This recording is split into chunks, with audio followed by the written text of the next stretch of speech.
Uprava nove KBM bo še v tem mesecu vložila tožbe zoper nekdanje vodstvo banke, so sporočili po današnjem srečanju z delničarji banke. Rezultati revizije pregleda poslov pretekle uprave so namreč pokazali nekatere nepravilnosti. Predsednik uprave Aleš Hauc pa se je odzval tudi na skoraj 400 milijonov evrov visoko dokapitalizacijo, o kateri bodo delničarji odločali na ponedeljkovi skupščini.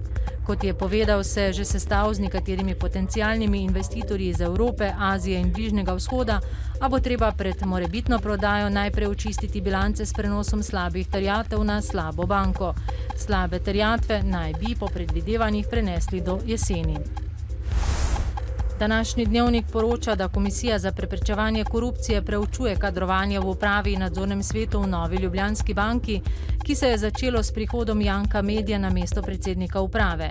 Medja je kot predsednik uprave podpisal pogodbo s kadrovsko agencijo za pomoč pri iskanju preostalih članov uprave.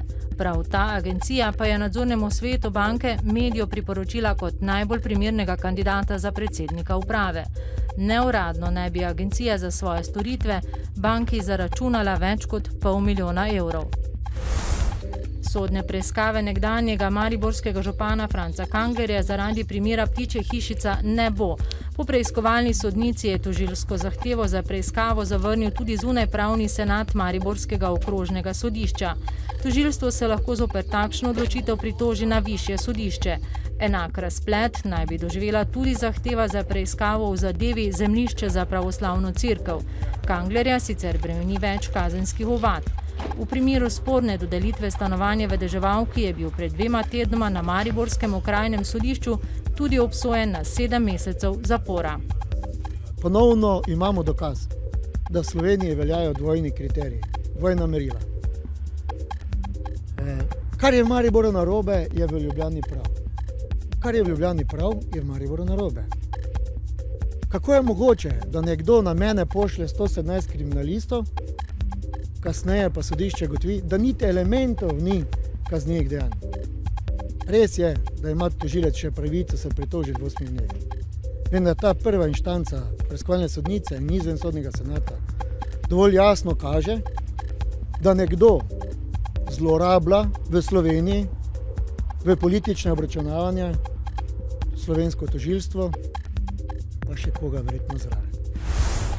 Danes zaznamujemo slovenski dan krvodajalstva, saj so na ta dan leta 1945 v Sloveniji odvzeli in shranili prve enote krvi. Krvodajalstvo je najbolj množična oblika solidarnosti pri nas.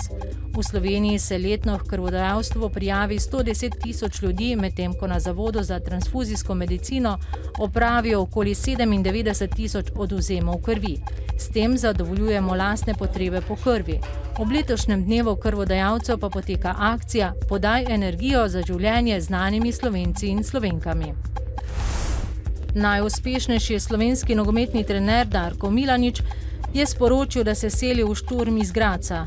Milanič je z NK Maribor v 5 letih osvojil 4 naslove državnih prvakov, 3 pokalne naslove in 2 superpokala ter ekipo 2-krat popeljal na tekmovanje UEFA Liga Evropa.